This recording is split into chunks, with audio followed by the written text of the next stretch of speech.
Hello everyone, my name is Mayank Jhunjhunwala and I am a BTech student at IIT Kanpur. So today I'm going to solve probability exercise with you from NCERT Mathematics. Yesterday we had done till question number 17. Now let's move ahead with 18th. So what's been asked in 18th? In class 11 of a school, 40% of students study mathematics and 30% study biology, 10% of class study both mathematics and biology. If a student is selected random from the class, find the probability that he will be studying mathematics or biology. ठीक है, तो जो दिया है पहले वो लिखते हैं। मैथ्स के लिए क्या दिया हुआ है? मैथ्स के लिए दिया हुआ है probability that student study maths. क्या होगी इसकी? ये दिया हुआ है अपने को 40%। ठीक है, फिर अपने को दिया हुआ है 40% मतलब कितना हो गया? 40% हो गया 0.4। ठीक है, फिर अपने को दिया हुआ बायोलॉजी की। For biology is given to be 30%, so this is equal to 0.3. Then students who study both maths and biology are 10%, तो both कितना है? 10% मतलब 0.1। and then um, अपने से बोला है कि find the students that will be studying maths or biology, तो सेम क्वेश्चन है। we have to apply the same formula, P of A union B is equal to PA plus PB minus PA intersection B. Okay, so it would be like this. So just put the values and you will get the answer. We have to calculate this, let bx or let it be equal to PA, which is for maths that is 0.4, plus PB, which is for biology it is 0.3, and minus for both it is 0.1. So the answer would be 0.6. Okay, so these are the percentage of मतलब 60%. So 60% students are those who study either maths or biology. Okay, then it was an easy question, I think so. Then let's move to next question, question number 19. In an entrance test that is graded on the basis of in entrance test that is graded on the basis of two examinations, the probability of a randomly chosen student passing the first examination is zero point 0.8, second is 0.7. The probability of passing at least one of them is 0.95. Then what is the probability of passing both? Okay, तो अपने को बोला है कि दोनों की probability दी है और अपने को बोला है कि एटलीस्ट एक में उसकी प्रोबेबिलिटी दी है। तो पहले जो दिया है वही लिखते हैं। सबसे पहले पी ए अपने को कितना दिया हुआ है? पी ए अपने को दिया हुआ है मतलब एक फर्स्ट में पास होने की प्रोबेबिलिटी दी हुई है 0.8। देन पी बी कितना दिया हुआ है? P B is given to us as 0.7। Then for at least one of them, so at least one of them is nothing but P A union B. मतलब मैं समझाता हूँ इसका। P A union B, let me draw the union first. So we have given P A union B to be equal to 0.95. So how it is P A union B? Because it is saying the probability of passing at least one of them. At least one of them से क्या पता चलता है? At least मतलब हो सकता है उसने दोनों भी कर लिए हो सकता है सिर्फ एक ही किया हो। तो ये मैंने आपको बताया था कि ये हमेशा ए यूनियन बी में आएगा। ए यूनियन बी में ए वाले भी आते हैं, बी वाले भी आते हैं, मतलब ए और बी वाले दोनों आते हैं, मतलब जो ए में भी और बी में भी हो। उसने बोला at least one of them, A union B में दोनों ही आ जाएंगे। ऑब्वियस बात है, एटलीस्ट मतलब वो दोनों दोनों के लिए हो जाएगा। और जब भी कभी ऐसे लिखा होगा कि the probability of at least one of something, मतलब ऐसा कभी दिया हुआ क्वेश्चन में that the probability of doing something is at least this much, तो वो एटलीस्ट वाले जब भी बात हो रही है तो वो यूनियन की बात कर रहे होते हैं। तो इस केस में अपने को बस ए यूनियन भी दिया हुआ है, पी ए दिया हुआ है, पी भी दिया हुआ है, अपने को ए इंटरसेक्शन भी निकालना है। So again same formula, P A union B is equal to P A plus P B minus P of A intersection B, A intersection B. ठीक है, तो let us write down this way, a union b and a intersection b। ठीक है, तो अब क्या करेंगे इसमें, we have to just put the values and we will get our answer। ठीक है, so let's write down, it is given to us as 0.95 is equal to pa is 0.8 plus 0.7 minus, let it be x, so x is equal to 0.8 plus 0.7, it is 0.8 actually, minus 0.95. So this will come out to be 0.55. Okay. So this is the answer for probability of passing both examinations. This is nothing but this is probability, sorry, of passing both exams. ठीक है, तो इस तरीके से question number 23 19 भी हो गया। Now let's move to question number 20। So in question number 20 it is given thus that the probability that the student will pass the final exam in both English and Hindi is 0.5। Okay, तो अपने को क्या दिया हुआ है इसमें लिखते हैं, पी इंग्लिश और हिंदी दोनों में पास कर रहा है, तो वो इंटरसेक्शन दिया हुआ है बेसिकली, क्योंकि लिखा है कि दोनों में पास कर रहा है, मतलब फिर दोनों होने चाहिए। जब एटलीस्ट दिया होगा तो अपन लोग लेंगे यूनियन, और जब लिखा होगा कि बोथ तो अपन लोग लेंगे इंटरसेक्शन, क्योंकि अपने को दोनों चीज चाहिए। मतलब वो वाला केस है जिसमें दोनों इंटरसेक्ट करनी चाहिए। इंटरसेक्ट मतलब इंग्लिश में भी पास करे और हिंदी में भी पास करे। ठीक है, सो it would be something like PE intersection H, that is given to us as 0.5, then it is saying probability of passing neither of them, neither of them मतलब एक कोई पास नहीं कर रहा, तो वापस वही चीज दी हुई है, बस इस बार अपने को दोनों का बार दिया हुआ है, मतलब E बार इंटरसेक्शन इंटरसेक्शन H बार। क्यों, क्योंकि बार इसलिए दिया हुआ है क्योंकि अपने को बोला है कि वो दोनों में पास नहीं करा, दोनों में पास नहीं करा मतलब ई में भी फेल हो रहा है, एच में भी फेल हो रहा है, दोनों का बार हो गया, और दोनों का अपने को इंटरसेक्शन लेना है, क्योंकि अपने को बोला है कि दोनों में फेल हुआ है वो। तो ये कितना दिया हुआ है अपने को, ये दिया हुआ है 0.1। ठीक है, तो फिर क्या होगा, अब अपने को चाहिए probability of passing in English भी दिया हुआ है, तो अपने को दिया हुआ है पीई, कितना दिया हुआ है ये, पी अपने को दिया हुआ है 0.75। ठीक है, अभी मैंने आपको कल एक फॉर्मूला बताया डी मॉर्गन वाला कि मैं ये पीई बार इंटरसेक्शन एच बार को क्या लिख सकता हूँ, इसको लिख सकता हूँ 1 - पी ई यूनियन एच, ये मैंने आपको कल बताया था, ये फॉर्मूला होता है 1 - पी ई यूनियन एच। मैंने आपको बताया था कि पी ई बार इंटरसेक्शन एच बार को मैं ऐसे लिख सकता हूँ डी मॉर्गन लगा के, तो ये अपने को दिया हुआ है 0.1। तो यहाँ से मैं निकाल लूंगा P E intersection U H, तो इसको कॉपी पेस्ट करता हूँ। अच्छा ये कॉपी पेस्ट नहीं हुआ था, तो हो जाएगा 0.1, actually 1 - 0.1, 1 - 0.1 that is equal to 0.9। ठीक है, तो यहाँ पे मैं वो बना देता हूँ,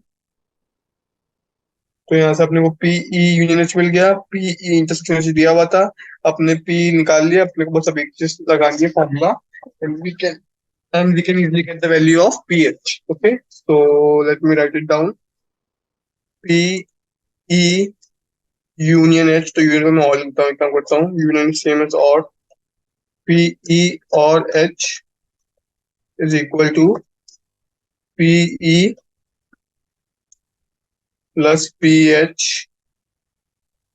minus P E and H. Okay, so from here this is 0.9 is equal to 0.75 plus P of H minus PE and H is given to us as 0.5. Okay, so from here I can say P of H is equal to 0.9 minus 0.75 plus 0.5. So this will come to be something approx 0.65. So this is my final answer. Okay, so this is question number 20. Now let's move to last question, question number 21. Then we will move to next exercise. So what is given in question number 21? It is given in a class of 60 students, 30 opted for NCC, 32 opted for NSS, and 24 opted for both NCC and NSS. Then if one of these students selected random, find the probability that the student opted for NCC or NSS. Okay, तो जो दिया है वो लिखते हैं. Total कितने हैं? Total हैं 60. ठीक है, फिर एनसीसी के कितने हैं? 30. एनसीसी के हैं 30. एनएसएस के हैं 32. एनएसएस के लिए है 32. देन दोनों के लिए, बोथ के लिए कितने हैं? बोथ के लिए है 24. ठीक है, फिर अपने से पहले पार्ट में पूछा find the probability that the student opted for NCC और एनएसएस. मतलब अपने से बोला है कि अपने को बताना है एनसीसी और एनएसएस बोला है ना, तो अपने को बेसिकली ए इंटरसेक्शन बी बताना है.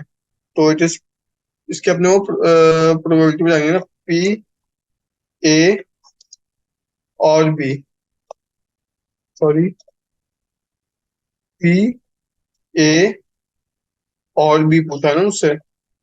मुझसे बेसिकली ये पूछा है. तो ये क्या हो जाएगा? ये हो जाएगा पी ए मतलब स्टूडेंट्स, मतलब probability of students opting for NCC, that will be 30/60, मतलब 0.5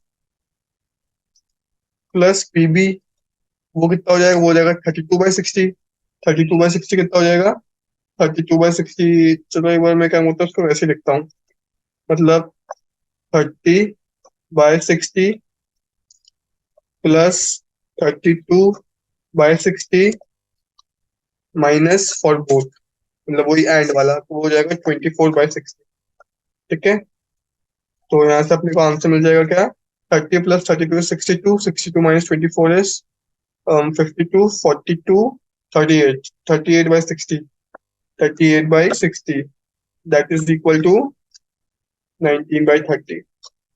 तो ये हो गया अपने फर्स्ट पार्ट का आंसर. ठीक है, फिर अपने से क्या बोला है? फिर अपने से बोला है student has opted neither NCC nor NSS. दोनों ही ऑप्ट नहीं किया, मतलब अपने को चाहिए पी ए नॉट, मतलब ए भी ऑप्ट नहीं किया है एंड बी नॉट, बी भी ऑप्ट नहीं किया है. ठीक है, तो ये मैंने आपको बताया था. ये क्या हो जाएगा? ये हो जाएगा 1 माइनस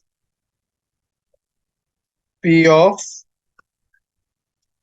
ए और बी, वही सेम डी मॉर्गन फॉर्मूला. तो ये कितना हो जाएगा? ये मैंने भी निकाला. ये हो जाएगा 1 minus 19/30, that is equal to 11/30. ठीक है, तो सेकंड पार्ट हो जाएगा, सिंपल था. The student has opted NCC but not NSS. ये तो सिंपल है. ये अपने को क्या पूछ रहा है? अपने को पूछ रहा है पी ऑफ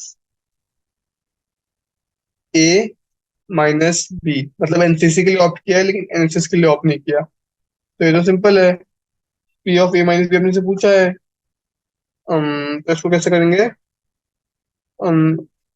या फिर पी बी माइनस है, मतलब आप जिसको भी, मतलब अगर मैं ए बी वैसे ले रहा हूँ, ए है मेरा एनएसएस वाला और बी है एनसीसी वाला. या अगर आप उल्टा लेना तो उल्टा भी कर सकते हो. इसको बी मान रहे हो तो इसको बी मान लो और इसको ए मान लो. तो ये कैसे निकालूंगा मैं? तो पी बी माइनस ए क्या हो जाएगा, पी बी माइनस ए हो जाएगा पी बी माइनस जो दोनों में है, क्योंकि मेरे को सिर्फ पी बी वाले चाहिए। मेरे को वो नहीं चाहिए जो दोनों में है, मेरे को सिर्फ चाहिए जो बी में है लेकिन वो ए में नहीं है। तो जो पी की बी की प्रोबेबिलिटी है माइनस जो दोनों की प्रोबेबिलिटी है ए एंड बी, मतलब इसमें मुझे क्या मिल जाएगा, इसमें मैं वाले हटा रहा हूँ जो दोनों में है, मैं बी से वाले हटा रहा हूँ जो दोनों में है, जिससे कि मुझे सिर्फ वही वाले मिले जो सिर्फ बी में बचे। तो it would be P B minus P A and B. Okay, so P B minus P A and B is 32/60 minus 24/60. So this will come how much? 32 minus 24 is 8. 8/60 is nothing but 2/15. So this is my answer to the final part of the problem, that the students opted for NSS but not NCC. So I hope ये exercise वैसे तो easy थी, बस थोड़ा बहुत आपको A intersection भी, A union भी और वो डी मॉर्गन वाले फॉर्मूले की थोड़ी बहुत अगर नॉलेज है, देन ये वाली एक्सरसाइज कैन बी इजी। और जैसे कि लास्ट वाला क्वेश्चन था पी बी माइनस है, तो ये आपको खुद सोचना पड़ेगा कि ये कैसे निकलेगा। तो आपने को बी में से वाले हटाने हैं जो दोनों में आ रहे हैं, तो पी बी माइनस जो दोनों में आ रहे हैं मतलब पी ए एंड बी, तो वहां से मैंने ये निकाल लिया। तो आई होप ये वाली एक्सरसाइज समझ में आई होगी। वैसे ही इजी थी, एज सच टफ नहीं थी, बस थोड़ा बहुत दिमाग लगाना था। अपन लोग चलते हैं लास्ट एक्सरसाइज पे, मिसलेनियस वाली पे। Miscellaneous exercise. This is containing 10 questions. Okay. So let's move to next exercise. A box contains 10 red marbles, 20 blue marbles, and 30 green marbles. Okay. Then 5 marbles are drawn from the box. What is the probability that all will be blue and at least one will be green? Okay. तो इसमें से सबसे पहले अपने को total कैसे बनाना पड़ेंगे, total के कितने हो जाएंगे, एन एच कितना हो जाएगा, मतलब सैंपल स्पेस में बोल रहा हूँ, सैंपल स्पेस कितनी हो जाएगी, सब लोग ऐसे रिप्रेजेंट करते हैं। मैंने आपको शायद फर्स्ट लेक्चर में बताया था कि अगर अपने पास टोटल मार्बल्स कितने हैं, 30 और 20, 50 और 10, 60, अपने को 60 में से 5 मार्बल्स चुनने हैं। तो ये मैंने आपको फर्स्ट लेक्चर में बताया था कि इसको अपन लोग चुन सकते हैं 60C5 तरीके से। इसमें क्या होगा, इसमें अपने को वो ऑर्डर कंसिडर नहीं होगा, मतलब ये, तो उसको चुनने के लिए अपन लोग 60C5 तरीके से चुन सकते हैं। अगर अपने को 5 बॉल्स चुननी है 60 बॉल्स में से, अपने को फिर क्या बोला, probability that all will be blue. तो it is simple, P blue क्या होगा, next thing is equal to for blue upon for all sample space. So it would be, अपने को ऑल विल बी ब्लू चाहिए ना, तो अपने को टोटल ब्लू बॉल्स 20, तो अपने को 20 में से चुननी है 5, तो 20C5 divide by 60C5, 60C5। Okay, तो ये कितना हो जाएगा, ये हो जाएगा 20 factorial divide by 5 factorial into 50 factorial, same with 60C5। सो एक अपने को शायद ऐसे, अपन ऐसे शायद इसको इसी में छोड़ सकते हैं। बाकी अगर अपने को इसको सॉल्व भी करना हो तो अपन लोग इसको ऐसे करेंगे कि 20C5 is nothing but 20 factorial divide by 5 factorial divide by 15 factorial, and 60C5 is 60 factorial divide by 5 factorial into 60 minus 5 मतलब 55 फैक्टोरियल। इस टाइप से अपन लोग सी को सॉल्व करते हैं। तो मैंने बेसिकली किया क्या इस क्वेश्चन में, अपन को वो देखना ज्यादा जरूरी है। अपने को चाहिए था कि ऑल विल बी ब्लू की प्रोबेबिलिटी क्या है, तो मेरे को 5 बॉल्स निकालनी थी। तो ब्लू बॉल्स की अगर अपने को सिर्फ चाहिए तो अपनी जो फेवरेबल केस क्या होंगे कि मैं सिर्फ इन ब्लू बॉल्स में से 5 ब्लू बॉल्स निकालूं, तो वो मैं निकाल सकता हूँ 20C5 तरीके से upon total cases. Total cases क्या होंगे, 30 + 20 + 10 मतलब 60, 60 में से 5 शून्य है तो 60C5। सो अपनी आंसर हो जाएगा 20C5 डिवाइड बाय 60C5। ठीक है, फिर अपने को बोला है at least one will be green. At least one will be green का कैसे निकालेंगे, तो इसका एक सिंपल तरीका होता है, बताता हूँ आपको। It is P at least one green. तो कैसे करेंगे इसको, हम लोग करेंगे ऐसे, 1 minus P none is green, मतलब अपन ऐसे कर लेंगे कि अपने को चाहिए कि एटलीस्ट ग्रीन हो, तो अपन अगर 1 में से वो वाली प्रोबेबिलिटी माइनस कर देंगे जिसमें एक भी ग्रीन नहीं है, तो अपने को एटलीस्ट 1 ग्रीन वाली मिल जाएगी। समझो इसको, एटलीस्ट का मतलब है कि आप या तो एक हो सकती है या एक से कितनी ज्यादा हो सकती है, लेकिन कम से कम एक होनी चाहिए। तो अगर मैं वन में से उसको माइनस कर दूंगा जिसमें एक भी नहीं है, तो अपने पास अपने को सारी केसेस मिल जाएंगे जिसमें ग्रीन बॉल्स आ रही है। तो one minus P none of the green, तो ये कितना हो जाएगा? ये हो जाएगा one minus none of the green, यहाँ पे इक्वल टू लगा देता हूँ। नन ऑफ द ग्रीन कैसे निकालेंगे? मतलब मेरे को ग्रीन बॉल्स नहीं चुननी है, तो ग्रीन बॉल्स को हटा दो। कितनी बची? 20 और 10 30। तो 30 में से 5 चुननी है। 30C5 डिवाइड बाई टोटल, मतलब 60C5। ठीक है। तो 1 - 30C5 अपॉन 60C5, ये मेरा आंसर होगा। आई होप समझ में आ गया होगा। और चलिए, सिंपल था। बस मैंने एक काम किया है कि मैंने नन ऑफ द ग्रीन को वन से माइनस किया, जिससे कि मेरे को सारे एटलीस्ट वाले, at least one of the green वाली केस मिल जाएगा। ठीक है। तो टफ नहीं था, बस अपने को थोड़ा सोचना था इसमें। बाकी तो आई होप इजी था ये।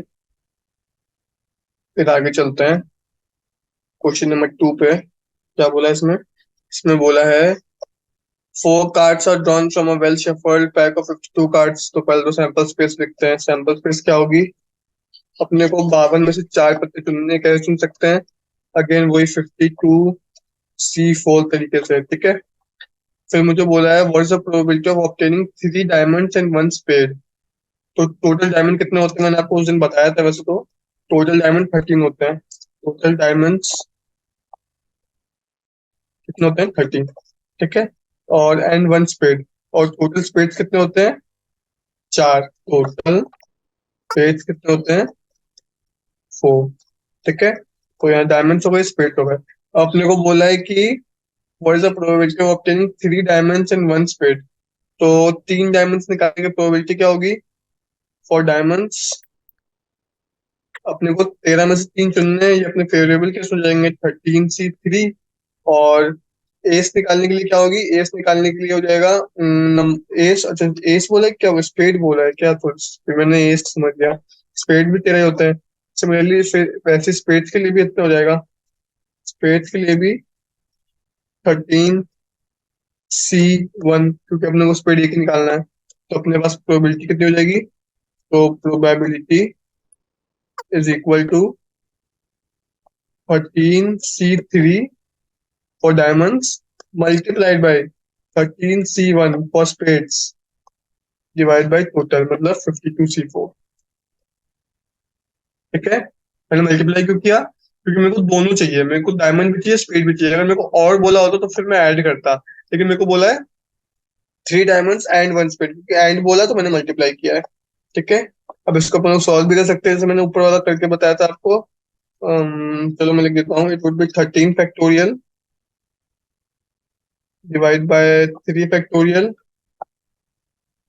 डिवाइड बाय 10 फैक्टोरियल, मतलब 3 फैक्टोरियल मल्टीप्लाई बाय 10 फैक्टोरियल देता हूँ। ठीक है। मल्टीप्लाइड बाई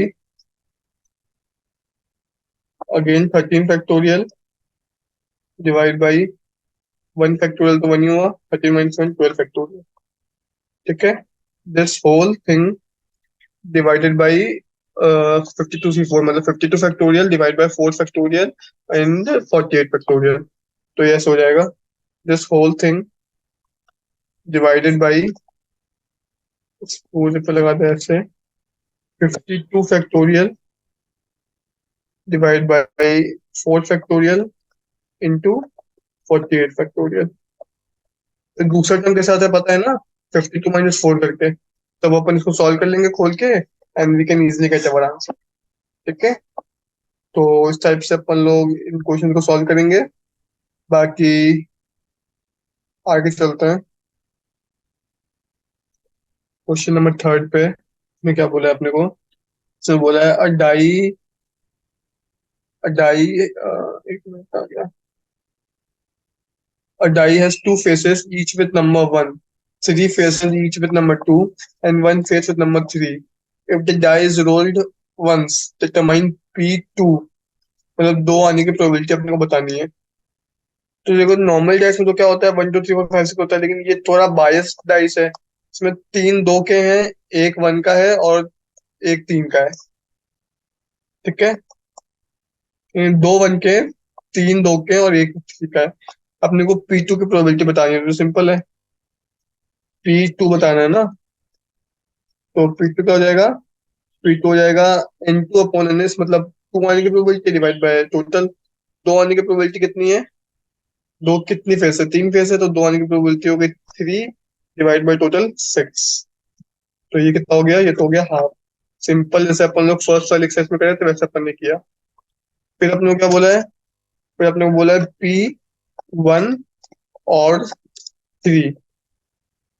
तो ये क्या हो जाएगा? ये वापस वैसे ही निकलेगा अपना, कि अपना एक भी आ सकता है या फिर 3 भी आ सकता है। तो हाउ कैन डू दिस? हम P1 और 3 सबसे पहले तो लिखते हैं इसको हम लोग। P1 और 3 मतलब P1 + P3 minus P intersection 1 3। लेकिन P1 इंटरसेक्शन 3, लेकिन 1 और 3 कभी इंटरसेक्ट कर ही नहीं सकते, मतलब ऐसा हो ही नहीं सकता कि 1 भी आ रहा हो 3 भी आ रहा हो। मतलब जो अपन डैश पे रोल करेंगे तो ऊपर तो एक ही फेस आएगी ना, 1 चाहे 3 दोनों तो आ ही नहीं सकती। तो P1 इंटरसेक्शन 3 तो 0 ही है, तो उसको लिखने का तो मतलब नहीं है। तो ये कितना हो जाएगा? P1 कितना है? 1 है, 2 divide by total 6, plus P3 कितना है? 3 है, 1 डिवाइड बाई 6। ठीक है, तो ये हो जाएगा 3/6, that is equal to half.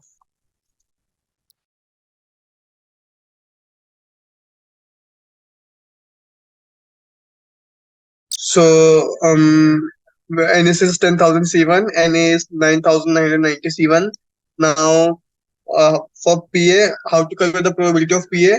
We know that PA is nothing but NA/NS. Why? Because we want that probability when we are not winning the prize. So, prize is not when we choose one ticket from 9,990 tickets, because 10 tickets have prizes. So PA is nothing but 9,990 C1 divided by 10,000 C1. Okay. Now how to solve 10,000 C1? 10,000 C1 is 10,000 factorial divided by 9999 factorial, which is equal to 10,000 multiply by 9999 factorial divided by this. So 9999 factorial will cancel out, and what we will get? We will get 10,000 as our answer. Okay. Similar way we can solve 9990 C1, and then dividing this we can get PA. Okay. So this is for one ticket. For 2 tickets and 10 tickets, we can do in a similar fashion. For what we'll do for 2 tickets? For 2 tickets, we will choose 10,000 C2, and from 9,990, again we will choose 2 tickets. So it would be 9,990 C2 divided by 10,000 C2. Okay. Then for 10 tickets, we will choose 10,000 C10 and 9,990 C10, and then we will divide. Just we have to replace one with 2 and one with 10, and we can easily get B and C part. So I hope you understood this question. This is easy, I think so. So let's move to next part. Question number 5th. It is saying what? It is saying out of 100 students, two sections of 40 and 60 are formed. If you and your friend are among the 100 students, what is the probability that you both enter the same section? Okay, that we both enter the same section. Okay, we can do this question. Total 100, ठीक है। फिर अपने को बोले कि 100 में से दो सेक्शन बना, एक 100C40 का और एक 100C60 का। तो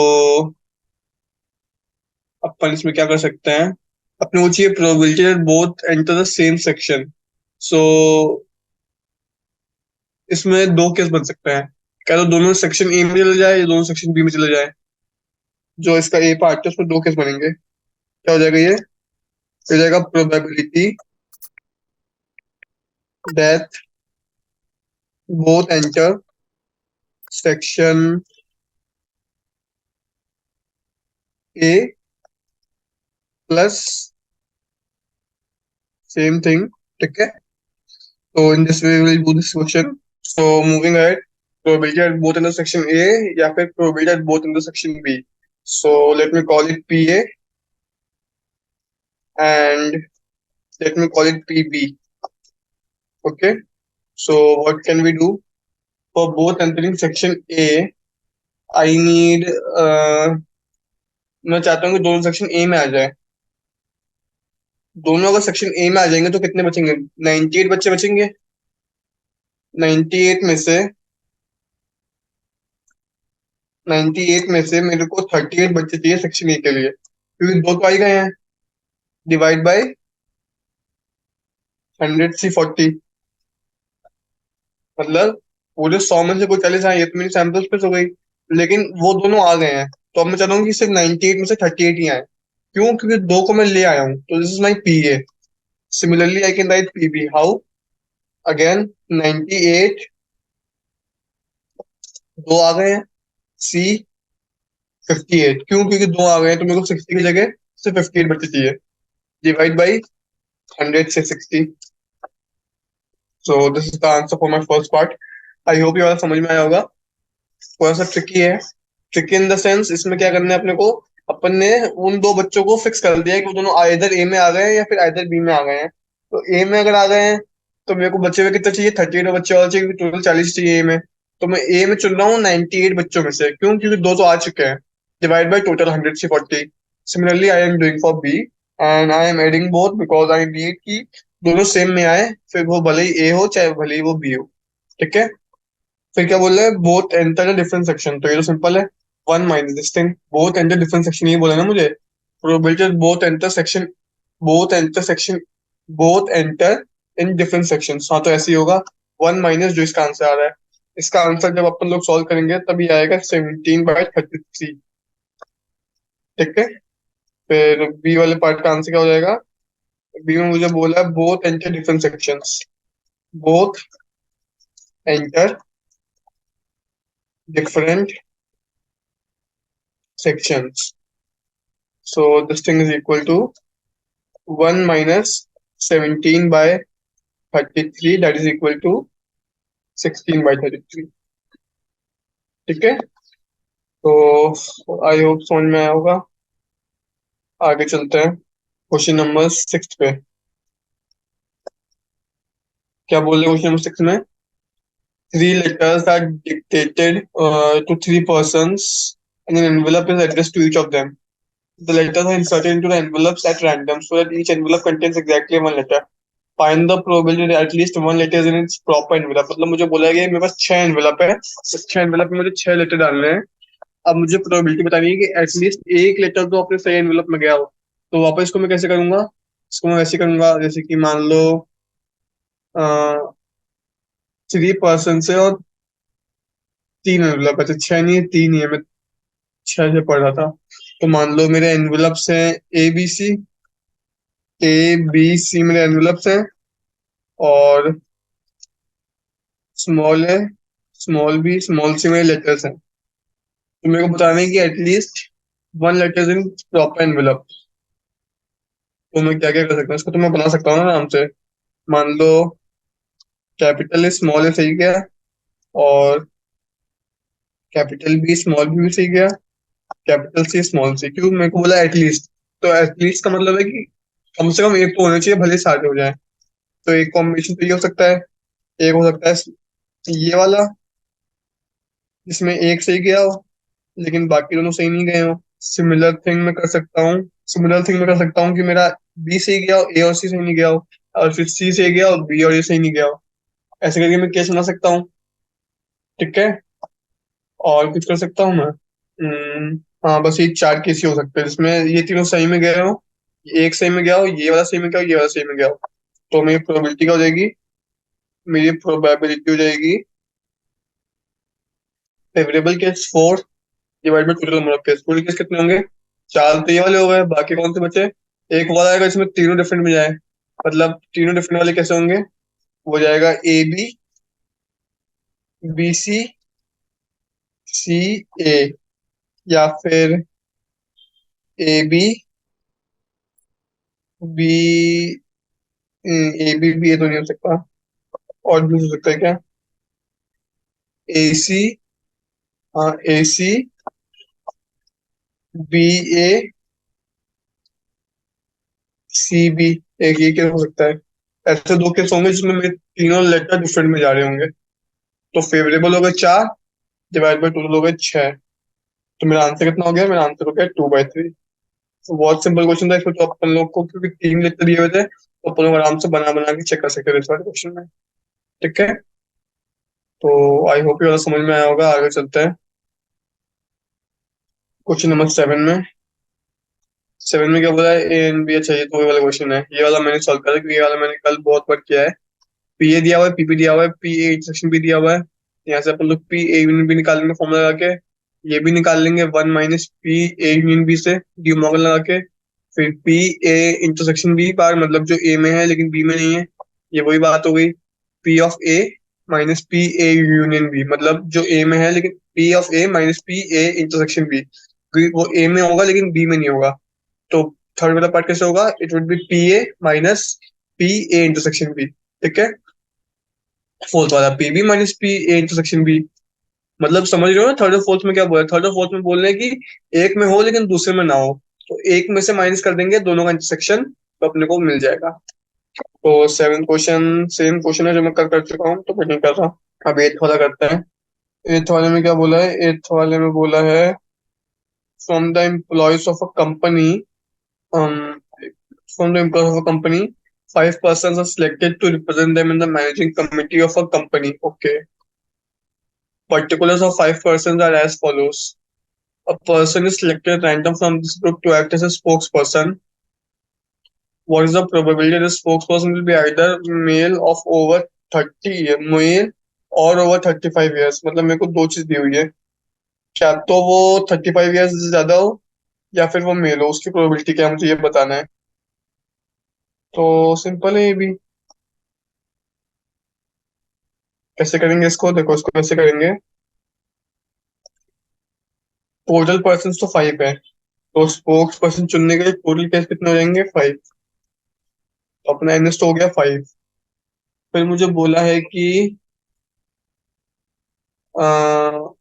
ए हो, क्या तो वो मेल हो, क्या तो 35 years से अब हो। पहले निकालता हूँ मैं एन मेल का, मतलब पी मेल का, मतलब अगर वो मेल है उसकी प्रोबेबिलिटी क्या है, उसकी क्या हो जाएगी, उसकी हो जाएगी कि 3 मेल है ना, तो उसकी हो जाएगी 3/5। ठीक है, फिर अगर वो 35 years से अब है तो पी 35 निकालता हूँ अब मैं, उसकी क्या हो जाएगी, 46 और 41 दो है, 2/5। ठीक है, अब मुझको निकाल, पी 35 पे है, सॉरी। ठीक है, अब मुझे बोला है कि मुझको और बताना है, तो मुझे इसका एंड भी निकालना पड़ेगा। और इस केस में एंड एग्जिस्ट करता है क्योंकि एक मेल है जो 41 to 35 years से ज्यादा है, तो इस केस में एंड भी है दोनों का।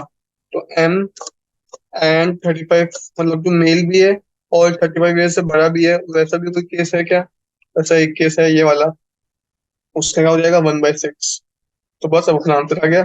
अपने को क्या चाहिए, अपने को चाहिए पी एम और 35, that is equal to P M which is 3/5 plus P35 which is 2/5 minus 1/6, -1/5, sorry 6 का सा होगा।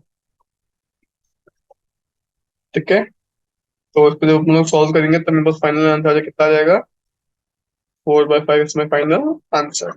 समझ में आया ना, थोड़ा इंपॉर्टेंट क्वेश्चन था क्योंकि इसमें एंड वाला कॉम्पोनेंट भी अपने कंसिडर करना था, जो हम लोग कभी कभी भूल जाते हैं। सो बाकी क्वेश्चन इजी था, अच्छा क्वेश्चन था ये वाला। फिर आगे चलते हैं क्वेश्चन नंबर 9 पे। क्या बोल रहे हैं इसमें, if a four-digit number greater than 50,000, 5,000 are randomly formed from digits this, what is the probability of finding a forming a number divisible by 5? Okay. पहली बात तो 5,000 से बड़ा है, तो पहला नंबर क्या, तो 5 हो सकता है। बाकी 3 नंबर चुन लो अपने मन से। ठीक है, या फिर पहला नंबर 7 हो सकता है। बाकी 3 नंबर अगेन चुन लो अपने मन से।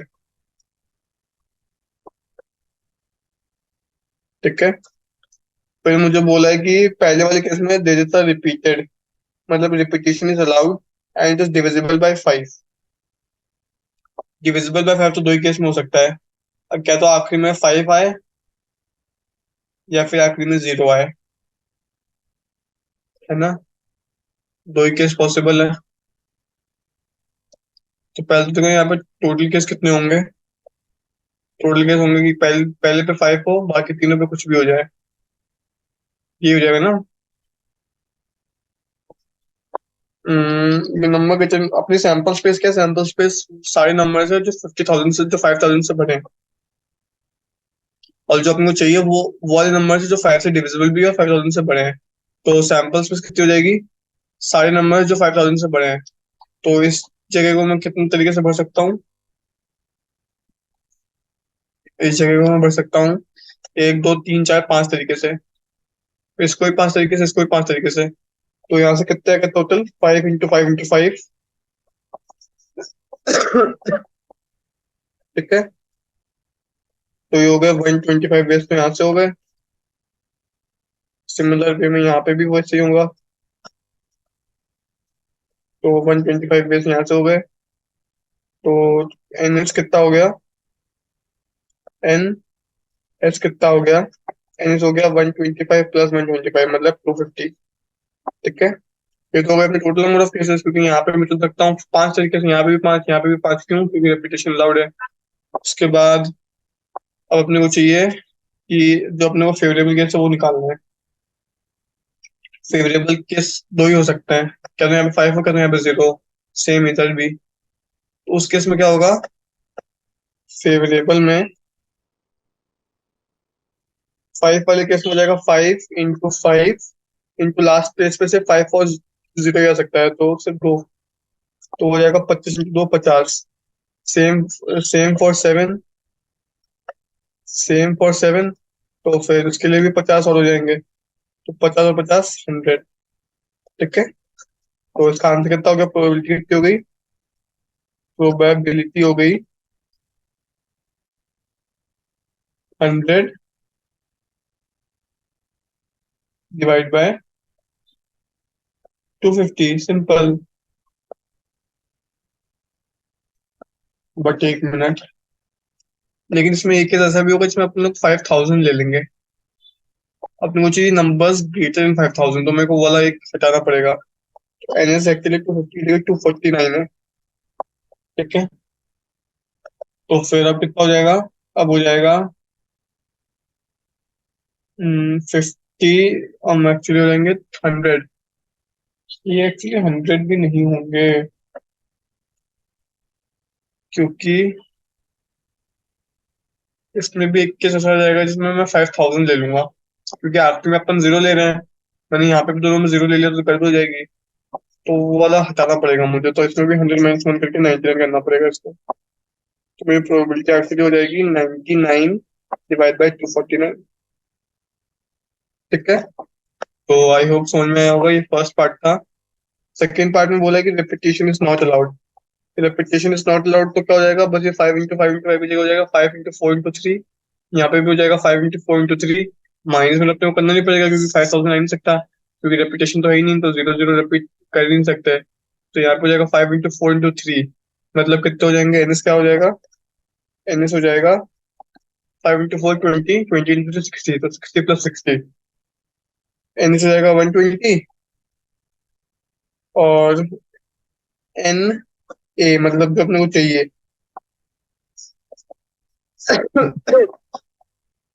सॉरी, एन ए कितना हो जाएगा? एन ए हो जाएगा जो अपने को चाहिए, मतलब जो फेवरेबल है। तो फेवरेबल कितने हो जाएंगे? फेवरेबल हो जाएंगे जिसमें अपने को वो डिविजिबल बाय 5 हो जाए, वो आ जाएंगे फेवरेबल केसेस। तो उस केस में अपन क्या कर सकते हैं? अरे एक्चुअली एक मिनट, यहाँ पे 5 और 7 भी आ चुका है ना, तो ये 5 × 4 × 3 भी नहीं होगा। ये 4 × 3 × 2 होगा, क्योंकि 5 तो आ ही चुका है ना। तो मैं पांच में से नहीं चुन सकता, मैं चार ही में से चुन सकता हूँ। तो एक्चुअली में 4 × 3 × 2 होगा। 24 + 24 48 आएगा यहाँ पे। उसके बाद अब मुझे चाहिए कि हम मेरा नंबर 5 से डिविजिबल हो। तो यहाँ पे मैं 5 तो ले नहीं सकता, क्योंकि 5 और 5 सेम हो जाएंगे। तो 5 के साथ मैं यहाँ पे ले सकता हूँ 0। बीच में मुझे दो नंबर, उन दो नंबर को मैं चुन सकता हूँ कितने तरीकों से? दो नंबर गए, 5 और 0 गए, पांच में से सिर्फ तीन नंबर बचे। तो मैं बीच वाले दो नंबर को चुन सकता हूँ 3 × 2 6 तरीकों से। तो एन हो जाएगा 6 प्लस 7 के लिए मैं यहाँ पे चुन सकता हूँ क्या, तो 5 या फिर 0। 5 लूंगा तो भी यहाँ पे 3 into 2, 0 लूंगा तो भी यहाँ पे 3 into 2, 6 + 6 12, उसमें 12 और ऐड हो गए, तो टोटल हो गए 18 केसेस। तो अपने पास प्रोबेबिलिटी कितनी हो गई, probability of A would be nothing but 18/48। ठीक है, तो ये कितना हो जाएगा, ये हो जाएगा 3/8, 6 से डिवाइड कर लो। तो ठीक है, आई होप समझ में आया होगा। इजी क्वेश्चन था, जस्ट अपने को थोड़ा बहुत दिमाग लगाना था कहाँ पे रेपिटेशन हो रहा है, कहाँ पे रेपिटेशन नहीं हो रहा है। और सबसे बड़ी गलती जो मैंने भी करी, जहाँ पे सब बच्चे फंसते हैं, इस दैट केस जिसमें अपन लोगों ने 5000 को डिलीट नहीं किया था। अपने को 5000 को हटाना पड़ेगा, क्योंकि अपने को बोला है कि अपने को नंबर्स वाले लेने हैं जो 5000 से बड़े हैं। तो 5000 को हटाना पड़ेगा, और फिर नंबर अपने लोग चुन रहे हैं 5 into 4 into 3 तरीकों से, 4 into 3 into 2 तरीकों से, क्योंकि अपने को रेपिटेशन अलाउड नहीं है। तो अपन लोग पहला नंबर चुन सकते हैं 4 तरीके से, दूसरा 3 तरीके से, और चौथा 2 तरीकों से, क्योंकि रेपिटेशन इज नॉट अलाउड। ठीक है, तो इस तरीके से 9th वाला क्वेश्चन भी हो गया। अब चलते हैं लास्ट क्वेश्चन पे, क्वेश्चन नंबर 10 पे। क्वेश्चन नंबर 10 में क्या बोला है, क्वेश्चन नंबर 10 में मुझे बोला है the number log of suitcase has four wheels. Okay, each label with 10 digits 0 to 9, ऐसे ही होता है। The lock opens with a sequence of 4 digits with no repeats. Okay, what's the probability of a person getting the right sequence to open the suitcase? Okay, तो total case कितने हो जाएंगे, total case वापस हो जाएंगे NS 10 में, total 10 digits है, 10 में से अपने को 4 चुननी है। ठीक है, तो 10C4 ये तो हो जाएंगे अपने टोटल केसेस। बट इस केस में ऑर्डर इंपॉर्टेंट है, क्योंकि अलग अलग ऑर्डर पे अलग अलग परमुटेशन बनेंगी। तो एक्चुअली में मुझको इसमें 10C4 की जगह 10P4 करना पड़ेगा। अब P क्या होता है, P होती है परमुटेशन, मतलब P के केस में क्या होता है ना, P के केस में अपन लोग ऑर्डर को भी काउंट करते हैं कि कितने ऑर्डर बन रहे हैं, मतलब 1 2 और 2 1 अलग अलग है। मतलब इस केस में अपने को ऑर्डर को भी देखना पड़ेगा, क्योंकि अपने को पता है कि अगर अपन लोग किसी सूटकेस पर लॉक लगाते हैं तो अपन लोग 1 2 3 4 भी लगा सकते हैं, 4 3 2 1 भी लगा सकते हैं। इसमें क्या है, सिर्फ ऑर्डर बदल रहा है, लेकिन दोनों अलग अलग कॉम्बिनेशन है, तो अपने को इस केस में ऑर्डर भी कंसिडर करना पड़ेगा। तो इस केस में हो जाएगा 10P4, और 10P4 क्या होता है, ये होता है 10 फैक्टोरियल डिवाइड बाय 10 - 4 6 फैक्टोरियल। इस केस में वो 4 फैक्टोरियल वाला टर्म चला जाएगा। ठीक है, तो ये हो जाएगा NS। अपने को चाहिए करेक्ट सीक्वेंस, तो अपना एक ही होगा, तो अपना जो N है वो तो 1 ही हो जाएगा, क्योंकि सूटकेस को लॉक खोलना है अपने को, तो सही लॉक, सही कॉम्बिनेशन तो एक ही होगा ना। N हो जाएगा 1, तो अपने पास P कितना हो जाएगा, प्रोबेबिलिटी हो जाएगी 1/10P4, वो हो जाएगा 10 फैक्टोरियल डिवाइड बाय 6 फैक्टोरियल, तो 6 फैक्टोरियल ऊपर चले जाएगा। तो ये मेरा आंसर हो जाएगा, मैं इसको सॉल्व कर लूंगा, सॉल्व करूंगा मतलब, तो हो जाएगा, ये हो जाएगा 1/10 multiply by 9 multiply by 8 multiply by 7, बाकी 6 फैक्टोरियल तक कर जाएंगे सारे। तो ये मेरा फाइनल आंसर आ जाएगा कितना, 1/5040। तो ये मेरा फाइनल आंसर है क्वेश्चन नंबर 10 का। उसके बाद okay, this was last question. तो आई होप आपको समझ में आया होगा। देखो, as such probability chapter is not at all difficult.